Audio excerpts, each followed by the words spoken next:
Hi, everyone.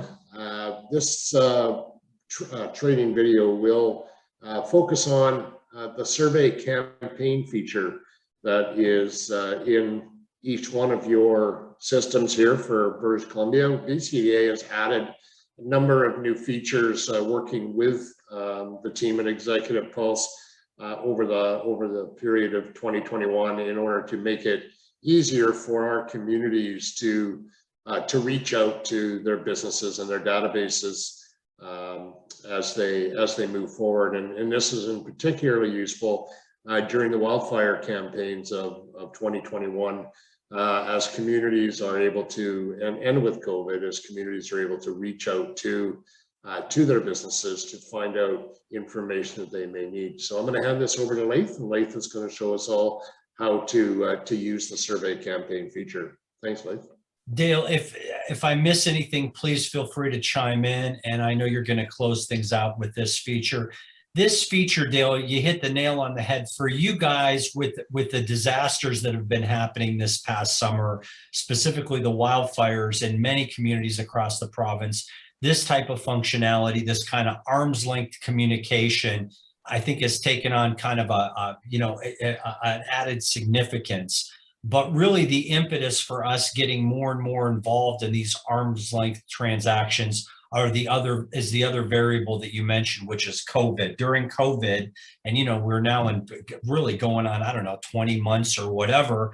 During this whole COVID pandemic, we have found ways in the CRM, recognizing that many of you that are doing things like business walks or doing things like BRE are no longer able to get intimate with your business community. We're using technology tools and tricks now that enable you to still get information from those businesses, still elicit responses from those businesses, but do so really from the comfort of your office, whether you're at home working or your physical office, but really touching these businesses kind of remotely. And I want you to think about these features as really providing the benefits. And I'm going to drop a couple of names here. Dale and his team are building surveys using our version of a Survey Monkey. So they are building, Dale and Ashley are every day building different types of data surveys or data input forms. And that is really kind of step one of the equation of this process. And I'll show you how that works. But really, for all of you, you have the autonomy to set up survey campaigns. And I want you to think about the campaign feature as really providing kind of constant contact or MailChimp type of functionality within the system. So not only can you determine who your target audience is and communicate directly with that subset of business contacts in the system, but the system also allows you to basically understand the dynamics or how well the campaign itself was received using the campaign functionality. And on top of all this, you have the ability to go in like you would traditionally and say, hey, I want to look across the array of all of our retention surveys and find out what the pain points of businesses are. So this functionality really gives you the ability to dissect how well received your campaigns are. That's that kind of constant contact or MailChimp type of functionality. And you can look at the actual analytics resulting from the data that businesses are providing. And the best part of this, Dale, is really that, and I'm not taking a swipe at SurveyMonkey because I think it's great technology, but ultimately when you work in SurveyMonkey, you are really working within an island or a really kind of your own little area there. The nice thing about what we're doing is when businesses respond to you, information is going right back into their profile within the CRM. So you could see that, hey, we did a survey campaign with our logistics cluster, and this is what those logistics businesses are telling us. And when I go to a specific profile in the system for a logistics firm, I can see when they responded, et cetera. So let's talk about this survey campaign functionality.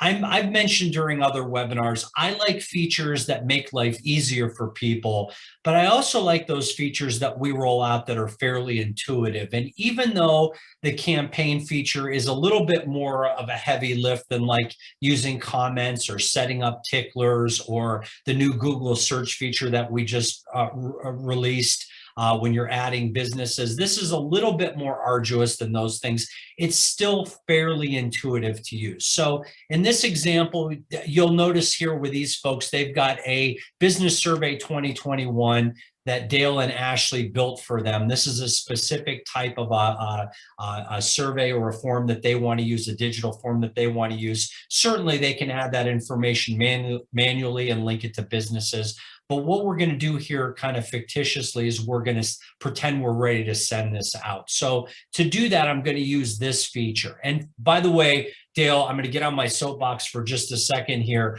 For those folks that have not truncated their ad menu to look something like I've done here with only those tools that I will be using for the purposes today of this demonstration, but if I were an actual ED practitioner and I was doing retention work, this would be basically the way my ad menu would look. I shouldn't have 30 functions, 30 apps on the screen. I should be paring this down, and you can see visually it's easier for me to key in on the features when I do this type of customization. And by the way, customizing my features are nothing more than basically Xing out features that I don't plan on using or adding features back here. It's that simple.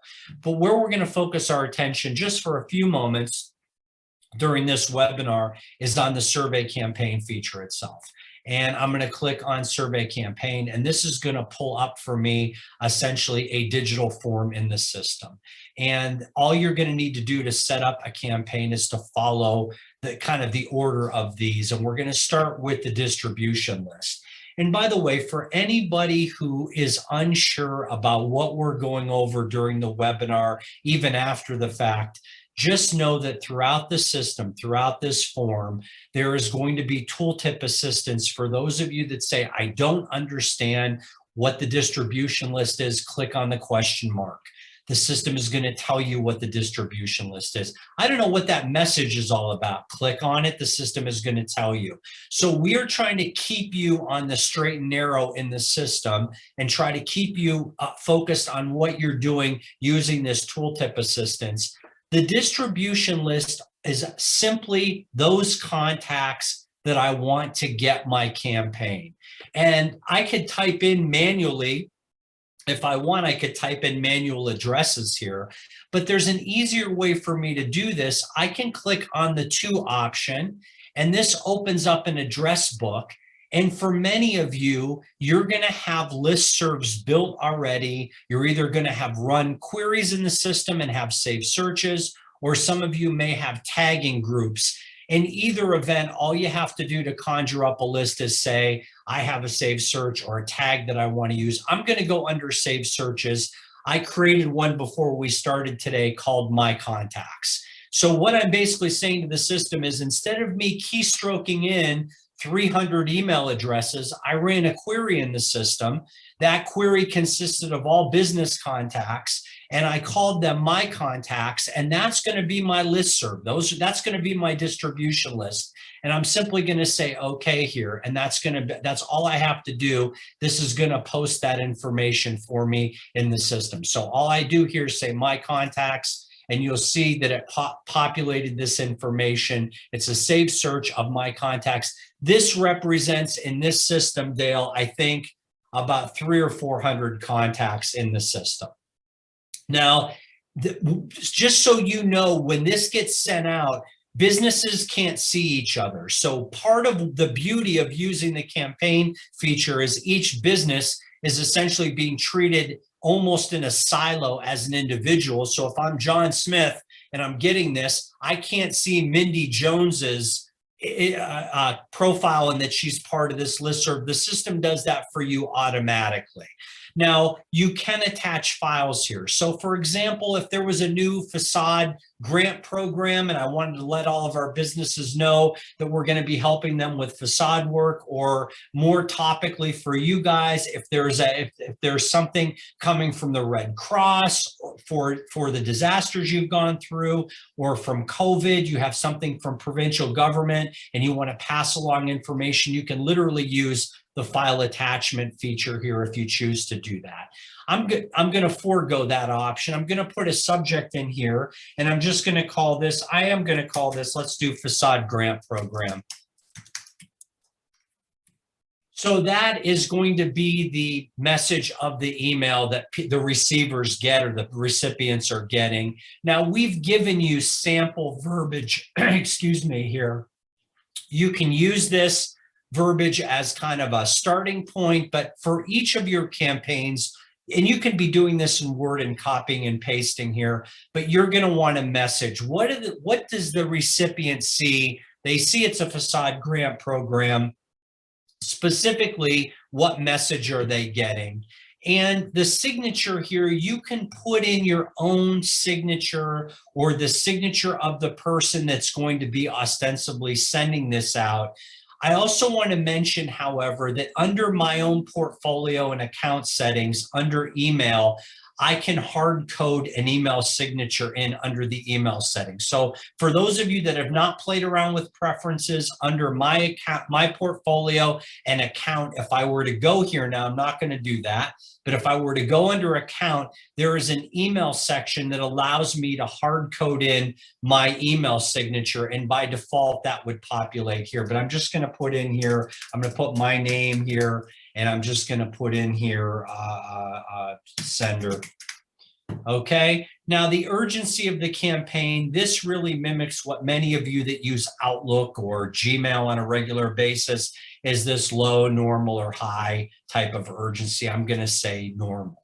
So just to recap, I've got a list of contacts. I built that listserv using the Power Search reporting feature. Under reports, I used Power Search. I queried all contacts in this specific system. There's 300 or 400 of them. And I basically created a saved search, and that's my recipient list or my listserv. I did not attach a file here. I put a facade grant program, a message here or header here. When people get the email message from the system, they know what this is.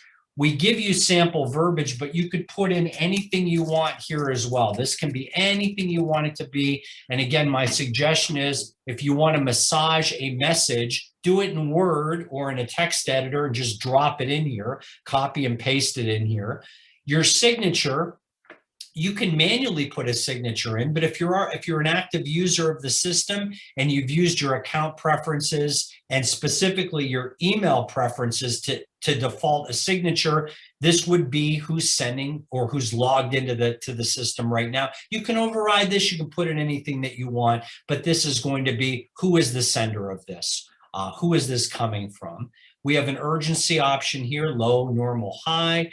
And then here is really where the rubber hits the road, and that is what survey are we associating with this campaign? And this gives me a number of different forms in the system. And in this example, I'm going to be sending out or pretending to send out the Business Survey 2021.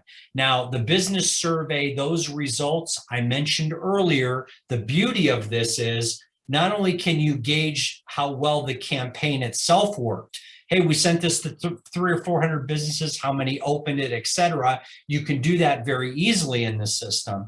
But also we want the result set to seamlessly link back to the businesses that are in the CRM. So the parent entity of this is going to be company. So I'm sending out this Business Survey 2021 that Dale and Ashley built for Slocan Valley. Those results are going to go back and link to the company. And then it's a matter of me putting in a start and end time for the campaign. We're going to start the campaign tomorrow, the 18th, and we're going to start the campaign at 8 a.m. And the campaign is going to run through September, through the 30th, and we'll conclude the campaign at 5 p.m. So this is the open amount of time where people can participate in the campaign. By the way, the start date always needs to be forward facing. I can't go back in time and say, I wanted to start this,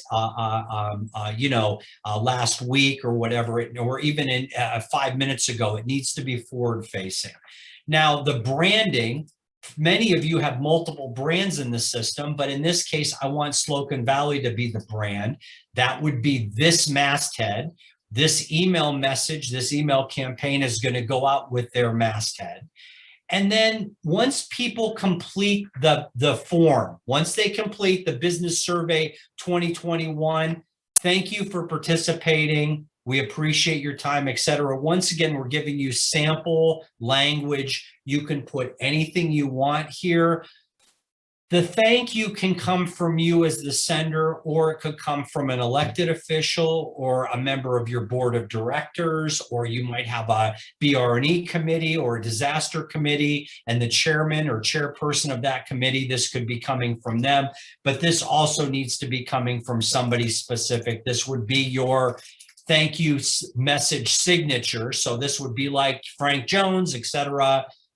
And then, so you get the idea. The sender can be one person, the person who thanks them for completing the campaign or their portion of the campaign could be somebody else. And then I mentioned to you that this campaign is open for essentially over a month. This next feature, how often do you want to respond to remind non-responders to participate? Never, daily, weekly, or monthly. I'm going to say weekly. Now, you have the latitude as the person who is creating the campaign. You can, for lack of a better term, goose people at any time you want for those non-responders to participate. So even if I said never here, I could make a note to myself to go in every few days and manually use the campaign feature itself to remind people. But this is a nice automation feature. This is going to say, look, from the time you sent this out, every week, we're going to make sure that we remind people that have not participated that it's time for them to do so. The next two features are optional, but this is really, we talk about COVID, Dale mentioned COVID, Dale mentioned the wildfires that are going on.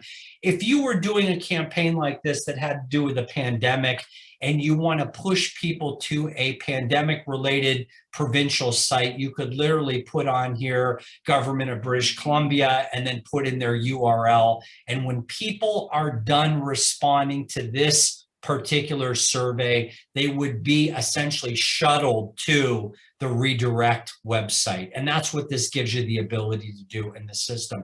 Notice we're also giving you tagging functionality here. So if you wanted to tag this, you could certainly do it.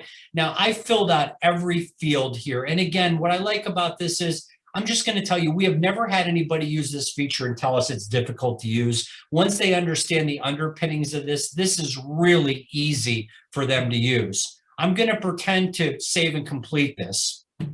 And I want to show you what ends up happening here. And this is important. The system is now creating a placeholder for this campaign itself. And you're going to see there's a pop-up. And the pop-up is going to say finalize, update, or save for the future.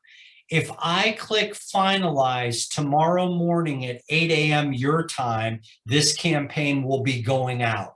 If I say I want to update it further, the system's going to allow me to go back in and make edits. And if I say I want to save the survey campaign for later, the system is going to say, I'm still not going to send this out, even though he put a time of 8 a.m. tomorrow.